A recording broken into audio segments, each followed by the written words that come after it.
Now, on Friday, the New York Times published an article by Jennifer Medina that is getting blasted by progressives. Now, this involves a race in California's 25th district. So now this is, again, it's more of a local race, but it started to get national attention, mainly after Bernie Sanders lent his endorsement to one of the candidates, Cenk Uygur. So now Cenk Uygur, full disclosure, he founded the Young Turks Network. I'm a partner of the Young Turks Network. No, that doesn't technically make Cenk my boss. It makes Cenk and the Young Turks my partner. You see how the partnership works. So basically, they get some of my profit in order to do advertising and help the show out in different matters. So it's a great partnership, and I like being part of the network. So again, full disclosure, right? So now he's running this race in the CA in California's 25th district, and it's a purple district.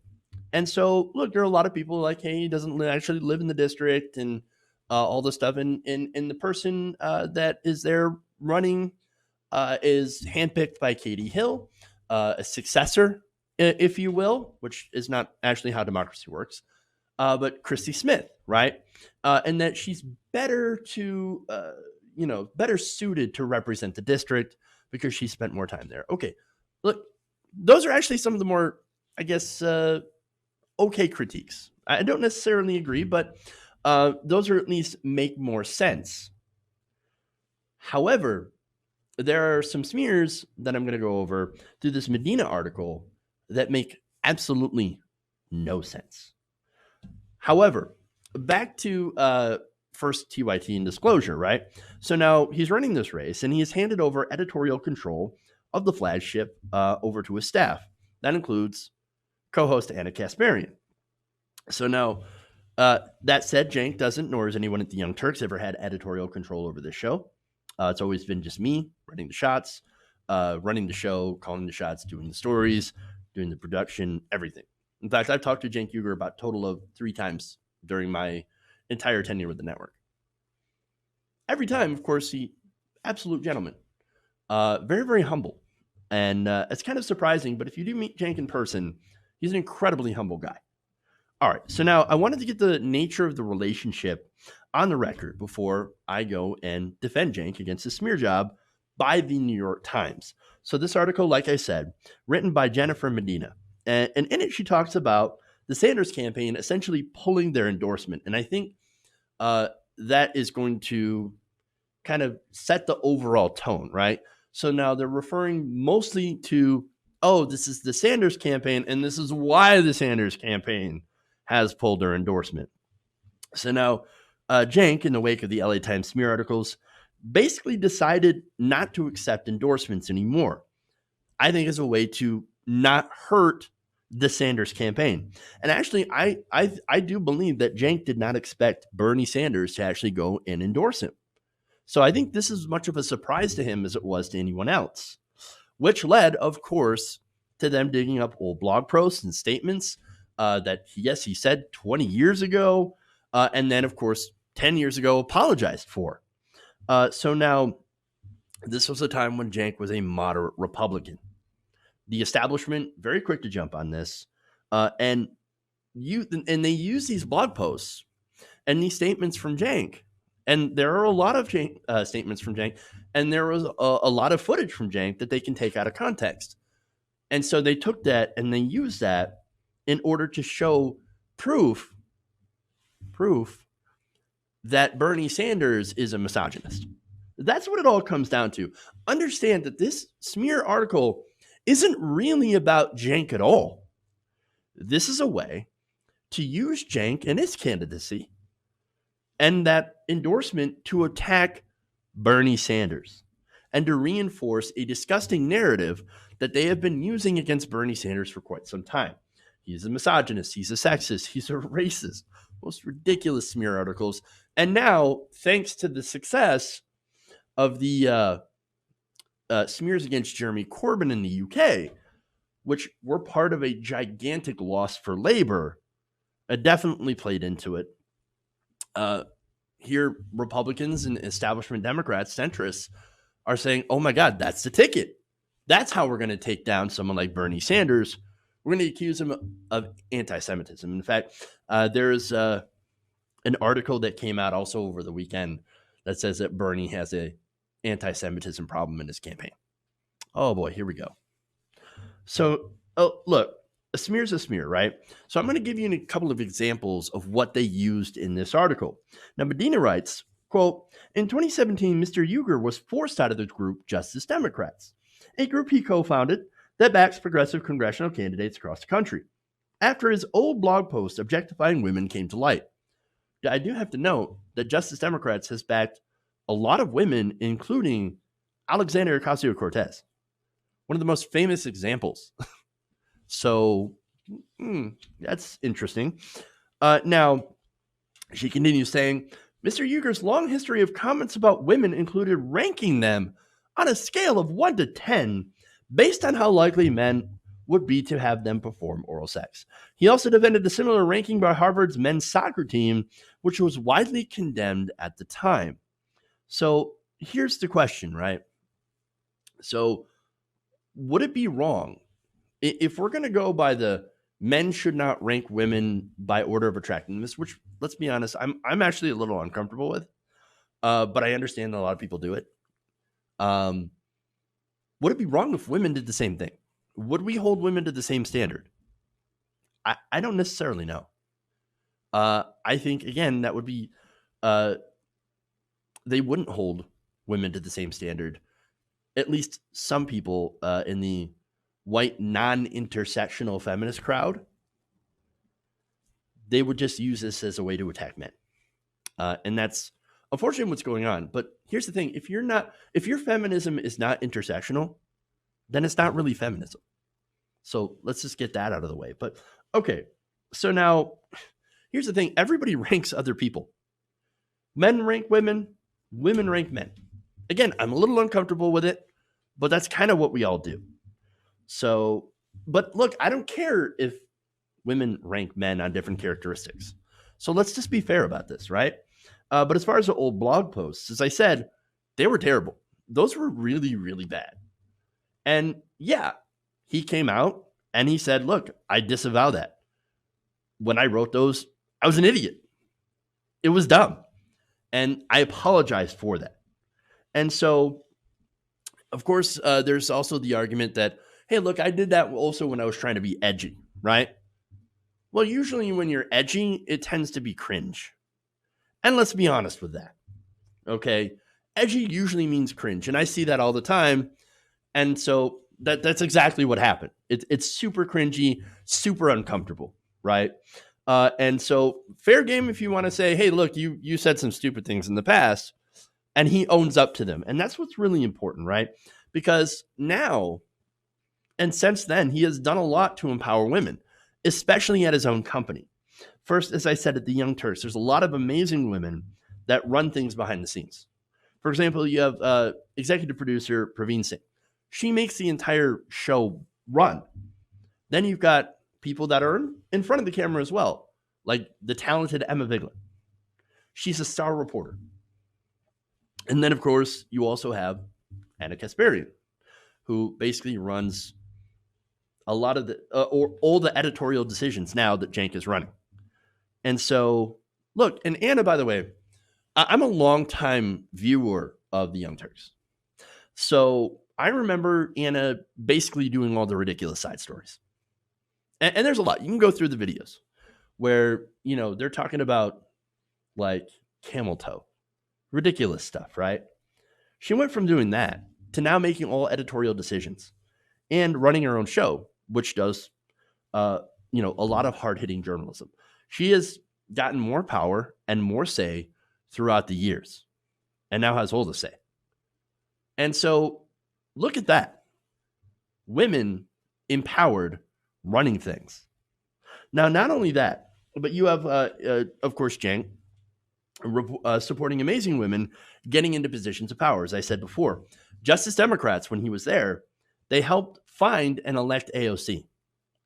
Way before mainstream media paid attention to her, Cenk and the Young Turks played a pivotal role in helping to elevate AOC. She was not getting any sort of airtime at all on mainstream corporate media. They completely ignored her candidacy. And then were absolutely surprised when, oh my God, she's actually incredibly popular. She's doing really well, and she might actually beat Joe Crowley. Mainstream media didn't see that. Cenk Uygur did see that. He saw this candidate for what she was worth and helped her with her campaign and gave her all the airtime that they could. Not only that, but he pushed for the candidacy of Allison Hartson. Allison Hartson took on Dianne Feinstein. She did not win that election. But Cenk Uygur still pushed her, elevated her to a leading position. And by the way, before she was essentially running Wolfpack.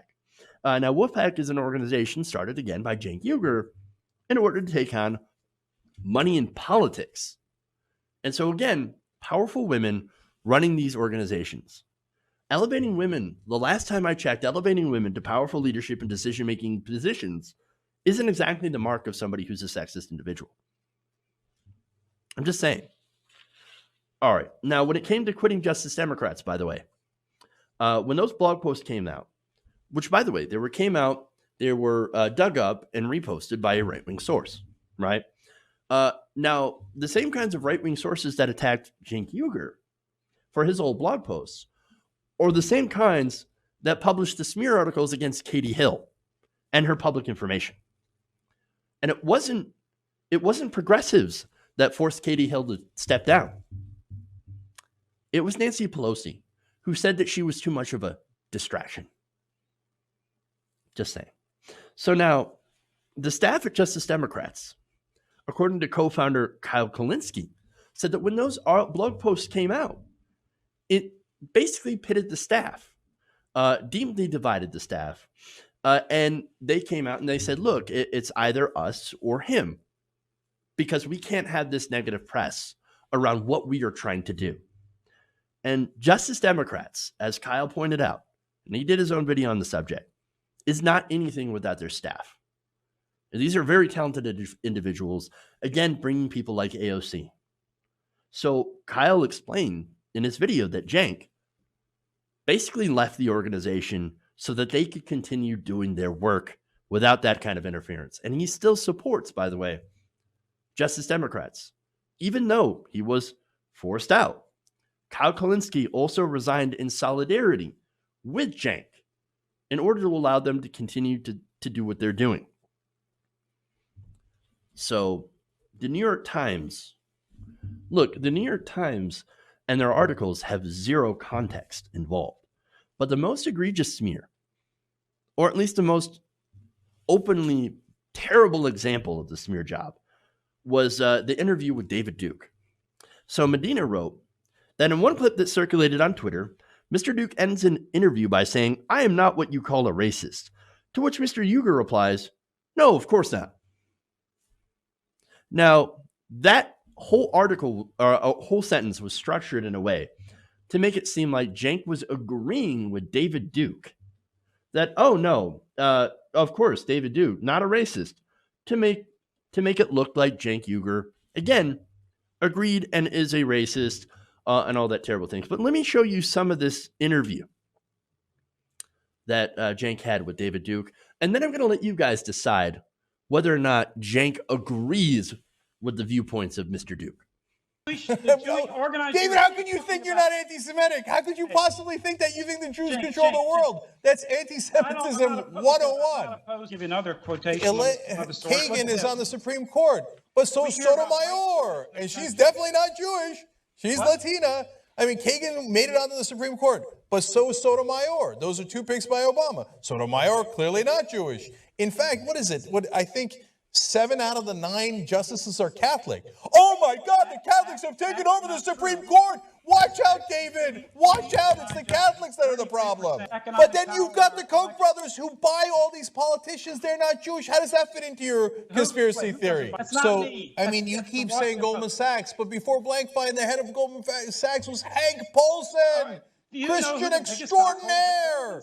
The biggest political contributor in the country is not Sheldon Adelson. It is David and Charles Koch. They are enormously Christian. They're Christian. If you built everything, but somehow you don't have power anymore, you can't even get into the schools you built, why are you guys such losers? Look, anybody who watches that entire interview, either look, or I should say, if you watch this and you don't come to the conclusion that Cenk kicked David Duke's ass, either agrees with David Duke or they didn't watch the interview. Look, here's the thing. Going back to the last part of that interview, the end of the interview that gets referenced in the article. Has Jennifer Medina ever even heard of sarcasm? Does that not exist at the New York Times? Of course it exists. Look, again, this is a disgusting smear, and yet here you have the rest of the corporate media, unfortunately, right? They continue to spread this around as proof that Cenk is what? Anti-Semitic, racist, sexist. Again, it's a hit job. Now, one more thing here. So Cenk's opponent, Christy Smith, right? So look, I don't know Christy Smith. I don't know her policies. I don't live in her district. I'm sure she's done a lot of good. I'm sure she's a very nice person, right? I'm sure. However, Christy Smith takes this as an opportunity to pile on Twitter using an old clip, again, out of context. Now, he had been talking about, of course, Israel, and basically he's frustrated about Israel building illegal settlements, displacing Palestinians off their land, and Palestinians, of course, shooting rockets at Israel, and the entire thing is a mess. So Cenk has called for a two-state solution when it comes to Israel. But here's what Christy Smith says about that. She said that video, quote, "Until now, I haven't engaged directly with Cenk Uygur, but this is further disqualifying. On behalf of people of faith everywhere, stop calling yourself a progressive. Being a sexist, homophobic, genocide-denying racist is the opposite of a progressive. CIA 25 people deserve better." Now, if you like Christy Smith and you put, and you're against Cenk Uygur's candidacy because he's not from the district and doesn't really know what's going on there, that's fine. Perfectly fine. You can disagree with him, whatever, on that.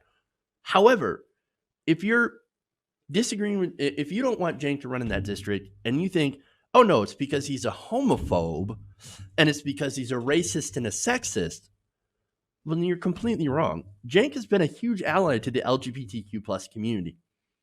He's openly, by the way, if you're still using that smear that he's an Armenian genocide denier, you are also way, way out of date. He's actually called out the Armenian genocide for years. He explains that as a Turkish person, he had been taught the wrong history, and when exposed to the facts, changed his mind, and now accepts the Armenian genocide. So again, that's an old right-wing smear. If anybody's not progressive, it's Christy Smith, and that's fine to hold non-progressive views, right? It's fine to be a moderate Democrat. Nothing wrong with that. So and look, she says, well, that's what our district needs. That's what the CA 25 needs. My district, they want somebody who's more moderate. Well, Katie Hill was more progressive. She was in favor of Medicare for all, but okay, Christy Smith, not quite as progressive on that issue. Doesn't support Medicare for all, but to be fair, at least according to people who support her, they say that she does, in theory, support a Green New Deal. Okay, fine. But look, I don't really care if Christy Smith is a moderate. My whole problem is her jumping onto false information and repeating these smears in order to help herself politically. That does not look good for her. It's as if she's close to the members of the district. I should say, if she's as close to the members of the district as she claims, well, then, and everybody knows that she's the best to represent that district, then why even get into the smears? That's the problem here. Why even go there? But it's, again, as I pointed out early, this entire fiasco is just a way to attack Bernie Sanders and is being used by Christy Smith to help her own candidacy. Any progressive cheering this on, however, and attacking Uygur is essentially shooting themselves in the foot. and policy-wise later on. I mean, they're aiding in the media's destruction of a person on the left, a progressive, because basically the media is afraid that Cenk is actually going to go after corruption. That is his entire platform is, let's take on the corruption, let's end that, and let's do progressive things. Here's the thing, right? We've all said stupid things, dumb things, right? But we as people, we do grow as well. And so if we're not allowed to grow and better ourselves and not have the past continuously thrown in our face when we have tried to do better, well, then what happens is that you limit the progressive movement. And so you don't want to do that. If you want to grow the progressive movement, you should accept people who, hey, at some time in their life didn't do the right thing, but came around to believing the right thing.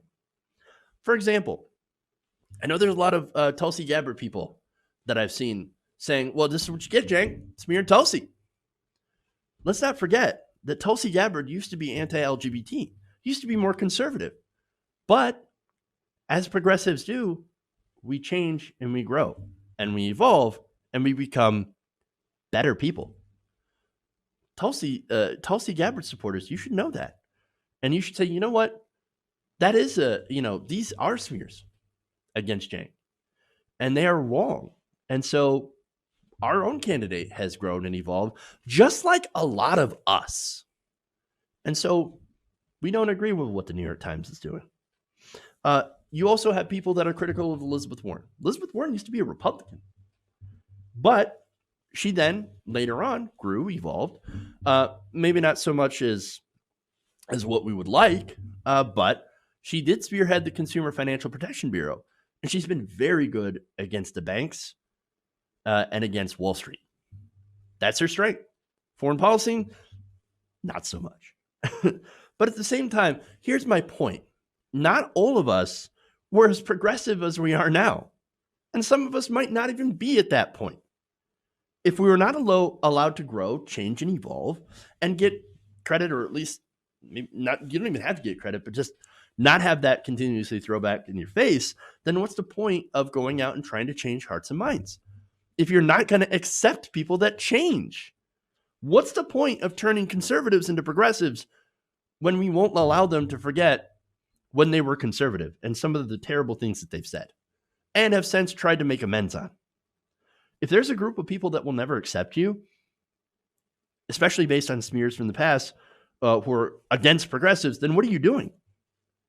This is not a way to grow a successful progressive movement. In fact, this right here, these kinds of attacks that are a bad faith, that are being spread by people that are supposedly progressive, this is how movements die. Hey guys, hopefully you enjoyed that free video. Now I'm going to have to ask you a favor. Between the demonetization and the YouTube algorithm messing around with view counts, etc., we're having a hard time adjusting to the new YouTube reality, which is where you guys come in. See, we have a Patreon, patreon.com/TYTNation, set up to help us rely on you guys, the viewers, instead of big corporate ads. Look, you know the show. You know I'm not in favor of big corporations anyway. So help us transition away from relying on the ad model to pay the bills and sign up to be a patron, patreon.com/TYTNation. That goes a long way to help us keep the lights on. And you guys will know that you're supporting independent progressive media.